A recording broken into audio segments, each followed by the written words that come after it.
Most of us feel that taxes tug at our wallets, our patience, and our sense of fairness. Yet, taxes are the bedrock of our communities, funding everything from highways to hospitals, schools to social programs. So why does something so essential to our society feel so wrong, especially to those of us who are more aware of its inequities? The truth is, while taxes are necessary for the greater good, not everyone is carrying their fair share. And as you're about to see, the cracks in our tax system are neither accidental nor insignificant. To understand why taxes are both a civic duty and a flashpoint for outrage, imagine what life would be like without them. Public infrastructure would crumble, emergency services would be scarce, and countless social programs, including those that provide a safety net to millions, would disappear. Taxes are more than just an obligation. They're a contract between us and our government. They help ensure that resources are distributed in a way that fosters public safety, education, healthcare, and other essentials. They give all of us a stake in the common good. But here's where things start to unravel. While taxes provide incredible value to society, our current tax system is riddled with flaws that allow the wealthy to game the system and leave the average taxpayer with a disproportionate burden. By the time we finish this journey, you'll have a clearer view of the wealth gap and why, without reform, it's only getting wider.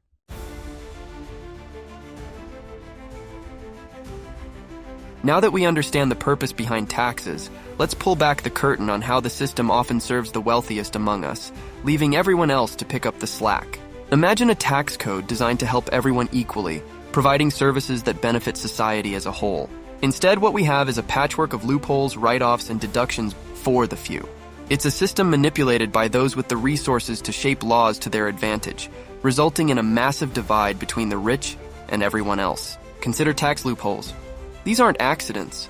They're deliberate gaps in the tax code that allow the wealthy to sidestep paying their fair share. Think of corporations that make billions in profit, yet pay little to no income tax. Or high net worth individuals who can legally write off expenses for private jets and luxury properties.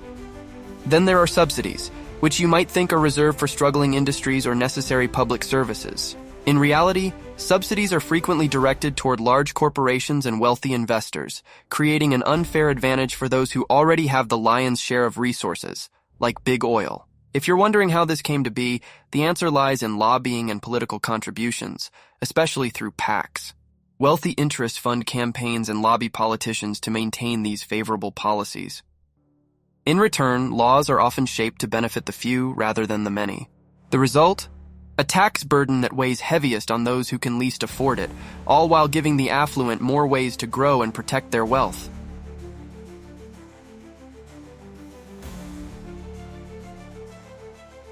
But the problem doesn't stop with individual and corporate tax breaks. The competition between cities, states, and regions is driving another wave of inequality in our tax system. Imagine a scenario where a big tech company or corporate giant is looking for a new headquarters. Almost immediately, a race begins among cities and states, each offering massive tax breaks and subsidies to lure the company their way. These offers might look like progress at first, new jobs, increased local spending, and a boost to the area's economy. But dig a little deeper, and you'll see the hidden costs that fall squarely on the shoulders of everyday taxpayers. When a city or state rolls out the red carpet for a major corporation, they're often giving up millions in tax revenue for years, if not decades. This is money that would otherwise fund schools, roads, healthcare, and public safety. Meanwhile, the local residents, many of whom are already struggling to make ends meet, see their own taxes rise or public services shrink as governments attempt to fill the gaps left by these tax giveaways. It's a brutal irony that taxpayers are, in effect, subsidizing the wealthiest businesses while receiving fewer benefits in return.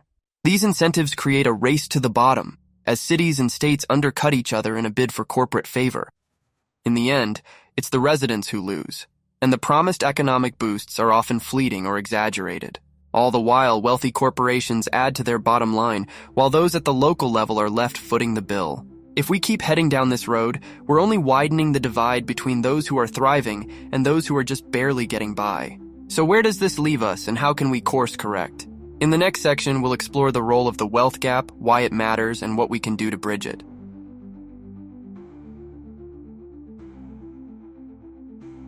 With tax breaks favoring the wealthy and corporations playing states against each other, the wealth gap in America has only grown wider.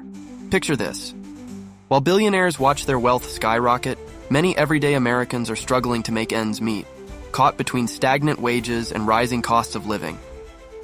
This isn't just an economic issue, it's a social and political one too.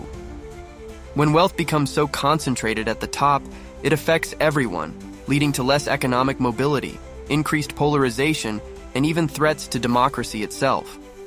This growing wealth gap doesn't just happen by accident. Current tax policies actively contribute to it. By allowing the wealthiest individuals and corporations to avoid fair taxation, we're enabling them to grow richer at an alarming rate. Over the past few decades, while the income of the top 1% has soared, wages for most other workers have barely budged.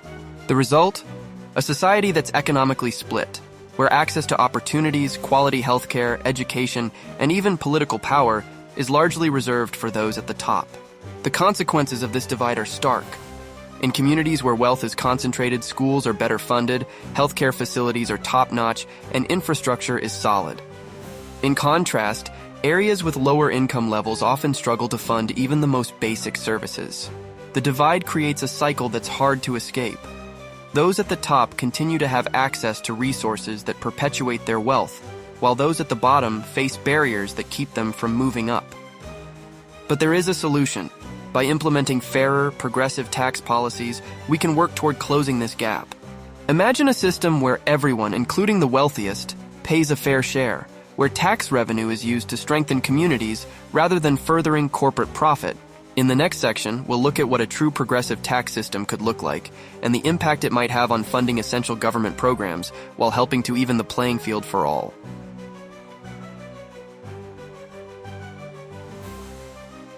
Imagine a tax system that does more than just collect revenue, one that actively works to balance the scales and promote opportunity for everyone. This is the idea behind a progressive tax system, a model where those who earn more pay a higher percentage, ensuring that those who benefit most from the economy also contribute the most to its sustainability.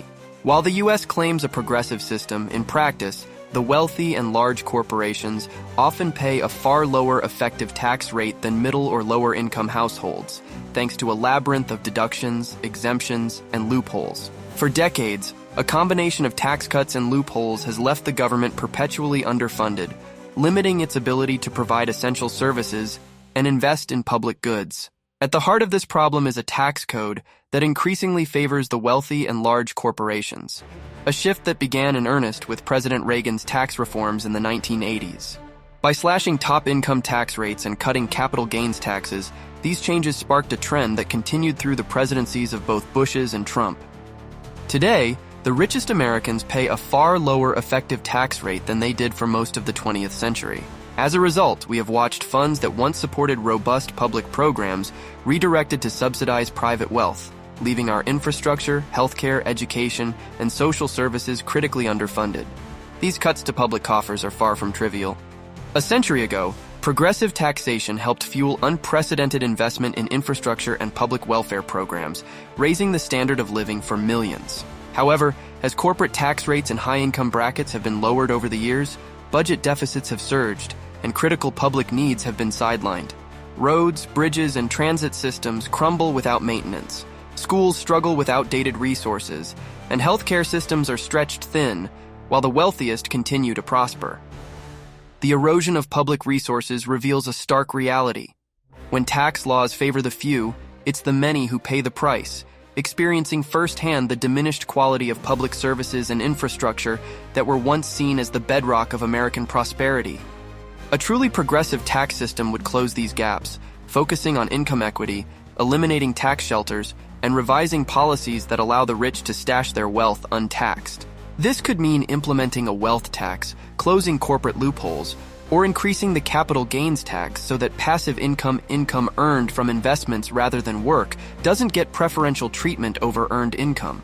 Consider also what could be done with the revenue from these changes: universal healthcare, affordable education, modernized infrastructure, and essential social services that would uplift millions. The benefits of such a system reach beyond just raising revenue. By reducing wealth concentration, we support a healthier democracy, where the average citizen's needs and rights are not overshadowed by corporate interests and billionaire agendas. A fair tax system would allow governments to invest in public goods that benefit everyone, from quality public schooling and healthcare to safer communities and environmental protection. Imagine then a society where opportunity and resources aren't hoarded by a few, but are accessible to all, creating a foundation of economic stability and opportunity. In the final part of this video, we'll reflect on the value of fair taxation in building a society that serves everyone, not just the privileged few. It's a vision that's rooted in the principles of equity and justice, a vision worth fighting for. And if you're curious about the kinds of historical lessons and civic philosophies that inform these ideas, stick around to learn more about the Renaissance spirit and how it can guide us forward.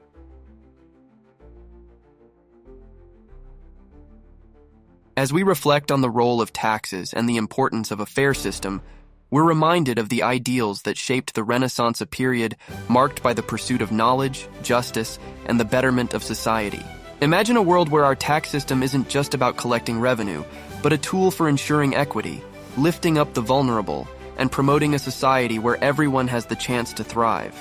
This is the kind of world that our Renaissance Spirit channel advocates for, a world where we understand history, civics, and the role each of us plays in creating a just and humane society.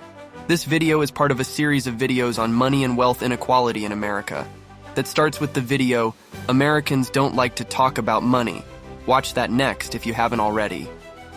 The Renaissance spirit is dedicated to exploring these themes through history, politics, religion, personal growth, and social justice. Like the thinkers of the Renaissance, we believe that knowledge and compassion are powerful forces for change. Just as the Renaissance led to the Enlightenment and a new era of reason, our journey here is about deepening our understanding of humanity and our shared history. It's about recognizing that every action, including how we approach taxes, has the power to shape a better world. So, if you're ready to explore more, if you want to dive into history, culture, and the rich tapestry of knowledge that shapes our present, I invite you to join us. Subscribe, turn on notifications, and share these ideas with others. We're building a community of modern-day polymaths, people who believe in a more equitable, informed, and compassionate world. Please explore the other videos on our channel and let us know in the comments what resonates with you and what topics you'd like to see next. To all who seek knowledge and truth, Vive Renaissance Spiritus. Let's continue the journey together, bringing the light of history into the present, making a difference one idea at a time.